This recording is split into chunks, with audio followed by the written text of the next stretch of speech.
સાથે સંજય દવે સહયોગી આપણા જોડાઈ ચૂક્યા છે। સંજય, જે રીતે અત્યારે યુદ્ધના વાતાવરણની ચર્ચા અને આ ડિબેટની અંદર જે મોટા સમાચાર આવ્યા જમ્મુ કાશ્મીર પર જે રીતે રોકેટથી હુમલા કરવામાં આવી રહ્યા છે, રાજસ્થાનને ટાર્ગેટ કરવામાં આવ્યું છે, પંજાબ પણ હવે બાકી નથી રહ્યું, શું છે વધુ વિગત?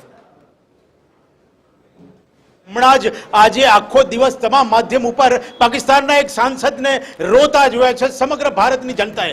ત્યારે એટલું કહી શકાય કે જનતા ત્યાંની ડબલ ઢોળકી, જેને કહી શકાય કે બે મોઢાડી આજે નાપાક હરકત જે છે પાકિસ્તાનની દુનિયાની સામે આવી ગઈ છે। કારણ કે જે રીતે ભારતે પોતાની તમામ મર્યાદાઓની સાથે કાશ્મીરની અંદર જે રીતે પહેલગામમાં થયેલા હુમલાને, એ પણ ટુરિસ્ટ ઉપર થયેલા હુમલાને જે રીતે વળતો જવાબ આપ્યો છે, ત્યારે પાકિસ્તાન એને સહન કરીને સ્વીકારવાની જગ્યાએ ફરી પાછું ભારત ઉપર આક્રમક જવાબ આપવાની તૈયારી કરતું હોય એ પ્રકારનું વર્તન કરે છે। જે રીતે જમ્મુના એરપોર્ટ ઉપર જે રીતે આ રીતે ઘટના બનવા પામી છે, ત્યાં બ્લેકઆઉટ જાહેર કરવામાં આવ્યો છે, ત્યારે એક બાજુ પંજાબ સુધી પણ જો આ હરકત કરશે તો જે રીતે આપણે ચર્ચામાં વાત કરી કે કદાચ આ યુદ્ધને જે રીતે આગળ વધતા પાકિસ્તાનની આ નાપાક હરકત રોકી નહીં શકે, કારણ કે આર્મી ચૂપ બેસવાની નથી। ભારતના પ્રધાનમંત્રીએ જે રીતે આર્મીને એક ખુલ્લો દોર આપ્યો છે, ત્યારે કદાચ એટલું કહી શકાય કે આવનારા દિવસોની અંદર જે રીતે ભારત પાકિસ્તાનની જનતાને, પાકિસ્તાનની આવામને જે રીતે ધ્યાને લઈને જે એક પછી એક કદમ ફૂકી ફૂકીને લઈ રહી છે, ફક્ત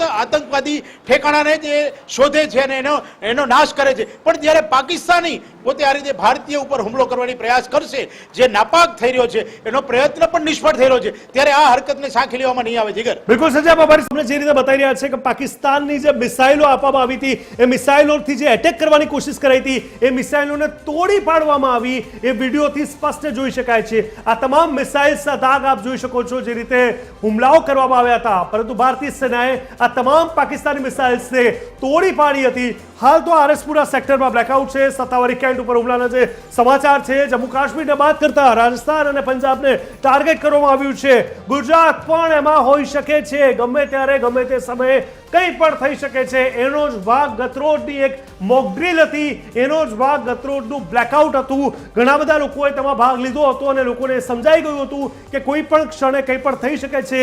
પીએમએ પણ જે રીતે એક બાદ એક બેઠકોનો દોર શરૂ કર્યો છે, એને જોતા કહી શકાય કે સ્થિતિ સંવેદનાત્મક ધોરણે સ્પષ્ટ રીતે જોવા મળી રહી છે। હાલની વાત કરીએ તો પ્રધાનમંત્રી નરેન્દ્ર મોદીએ ભારત સરકારના વિવિધ વિભાગોના સચિવોની ઉચ્ચ સ્તરીય બેઠકોની પણ શરૂઆત કરી દીધી હોવાની વાત સામે આવી રહી છે। આ સાથે જ પ્રધાનમંત્રીએ રાષ્ટ્રીય સુરક્ષા સંબંધિત તાજેતરના વિકાસની ચર્ચા કરી, એ તમામને લઈને અત્યારે અમે એક બાદ એક મોટી ખબરો આપી રહ્યા છે, પરંતુ સૌથી જરૂરી એ છે જમ્મુ કાશ્મીર, રાજસ્થાન અને પંજાબમાં હાલ શું સ્થિતિ છે। રાજસ્થાનની વાત કરી તો લગભગ રોજે રાજસ્થાનના બોર્ડર વિસ્તારમાં બ્લેકઆઉટ જાહેર કરવું પડી રહ્યું છે। રાજસ્થાનમાં સવારે 4 વાગ્યા સુધી બ્લેકઆઉટ રહેશે। જી હા, જમ્મુમાં મોબાઈલ સેવાને પણ બંધ કરી દેવામાં આવી છે।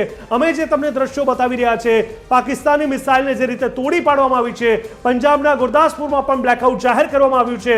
હાલની વાત કરવામાં આવે તો એક બાદ એક લગભગ પંજાબ, રાજસ્થાન, જમ્મુ કાશ્મીર, ગુજરાત તો પણ વારો આવી શકે છે, પરંતુ આ તમામ જગ્યાએ પાકિસ્તાને કોઈને કોઈ ધોરણે ટાર્ગેટ કર્યા છે। આનાથી એક વાત સ્પષ્ટ થાય છે, ભારતે વારંવાર પ્રતિક્રિયા આપતા એવું કહ્યું હતું કે પાકિસ્તાનના સ્થાનિકો, તેની સેના, તેનાથી કોઈ લેવા દેવા નથી। આતંકવાદી જેટલા પણ અડ્ડાઓ ત્યાં છે, એના ઠેકાણાઓ ત્યાં છે, એના પર હુમલા કરીને નેસ્તનાબૂદ કરી રહ્યા છે। એટલે યુદ્ધને આમંત્રણ ભારતે નથી આપ્યું, પરંતુ પાકિસ્તાન જ્યારે વળતા પ્રહારમાં હુમલા કરી રહ્યું છે, પાકિસ્તાન જમ્મુ કાશ્મીરના એરપોર્ટને નથી છોડી રહ્યું, રાજસ્થાનના બાડમેર કે જેસલમેરને નથી છોડી રહ્યું, પંજાબ કે ગુજરાતે પાકિસ્તાન જો ન છોડી રહ્યું હોય તો અહીંયા તો એવી કોઈ સ્થિતિ જ નથી। પાકિસ્તાને કેમ હુમલા કરવા પડી રહ્યા છે?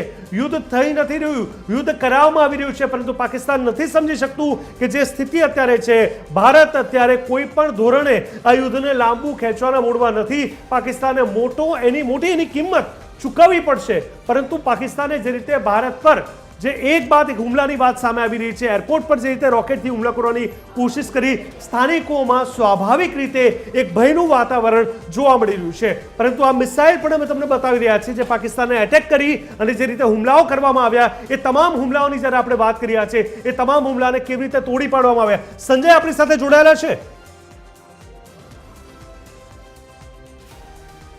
સંજય, જે રીતે વડાપ્રધાન મોદી હવે જે રીતે બેઠક કરી રહ્યા છે અને એક બાદ એક તમામ સ્ટેટ સાથે જે ચર્ચા થઈ રહી છે, શું એવું કહી શકાય કે આજે રાત પણ કંઈક મોટું થવાના એંધાણ છે ભારત પાકિસ્તાન વચ્ચે?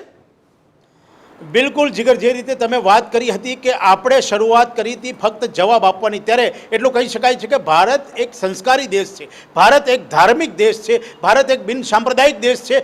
ભારતનું જે પ્રધાનમંડળ, ભારતના જે પ્રધાનમંત્રી છે એની અંદર જે સમજ છે એ ભારતની સામે પાકિસ્તાન દૂર દૂર સુધી, જોજનો સુધી એ લોકોની પાસે સમજ નથી. કદાચ આ એટલે જ એ મૂર્ખાઈ કરી રહી છે. અને બીજી વસ્તુ કે ભારત એક ડિસિપ્લિનમાં જીવતો દેશ છે, ડિસિપ્લિનમાં માનતો દેશ છે, અને તમામ રીતે જે રીતે પોતે મર્યાદા છે ઓળંગવાની ક્યારેય કોશિશ નથી કરતો. ત્યારે પાકિસ્તાનની અંદર આવામ એટલે કે એની જનતા અલગ છે, એનું સંરક્ષણ એટલે કે એનું સૈન્ય અલગ છે, અને એની રાજનીતિ અલગ છે. ત્યારે આ તમામ વસ્તુનું ક્યાંય સંગઠન નથી, ક્યાંય મેલાપ નથી, અને એનું જ આ પરિણામ છે કે સૈન્ય પોતે પોતાની રીતે એક્શનમાં દેખાય છે, જનતા એની રીતે રડે છે, અને એનું જે રાજનીતિ છે એ પોતે રોટલા શેકી રહ્યું છે. તો કહી શકાય કે ક્યાંક ને ક્યાંક આ લોકોની અંદર સંગઠનનો અભાવ છે. એક જે પોતાને એકબીજાની સાથે જે વ્યૂહાત્મક રીતે પણ જોડાવવું જોઈએ એ પણ નથી. ત્યારે આ સંકલનના અભાવનો ભાગ જ્યારે પાકિસ્તાનની આવામ બનશે ત્યારે એ લોકોની આંખ ખુલશે. કારણ કે ભારત તો પોતે ફક્ત પોતાનો જવાબી હુમલો કરી રહ્યું છે, ફક્ત ને ફક્ત પોતાના તરફથી જવાબ આપી રહ્યું છે. ભારતની ક્ષમતાને દુનિયા જાણે છે. એટલે તો પાકિસ્તાનને ચીને, અમેરિકાએ પણ ચેતવી આપ્યું છે કે ભાઈ તું હવે બોર્ડર વધારે ઓળંગતો નહીં, નહીતર ભારતના સૈન્યનો જવાબ તને મોંઘો પડશે. પણ છતાં પણ જે રીતે હરકત કરી રહ્યો છે, કદાચ લાગે છે કે કદાચ આજની રાત પાકિસ્તાન માટે ભયાનક રાત હોઈ શકે. પાકિસ્તાનની જનતાને એનું ભોગવવું પડશે, જે સવાર સુધીમાં આપણને ખબર પડશે. પણ જે રીતે મર્યાદામાં જીવતો ભારત દેશ છે એ કદાચ પોતાની મર્યાદાને નહીં ઓળંગે, પણ જો સામે જવાબી હુમલો કરવો પડશે ત્યારે એ જે યુદ્ધના જે એક નિયમ પ્રમાણે જે કરવું પડતું હોય છે એ કરવું પડશે. જીગર, બિલકુલ સંજય, વાત સાચી છે. તમે કહો છો કે બોર્ડર તેમને ક્રોસ નહીં કરવી પડે. ભાઈ, જેને સુદર્શન ચક્ર નથી સમજાતું તે લક્ષ્મણ રેખાને કેવી રીતે ઓળખી શકશે? અને જેને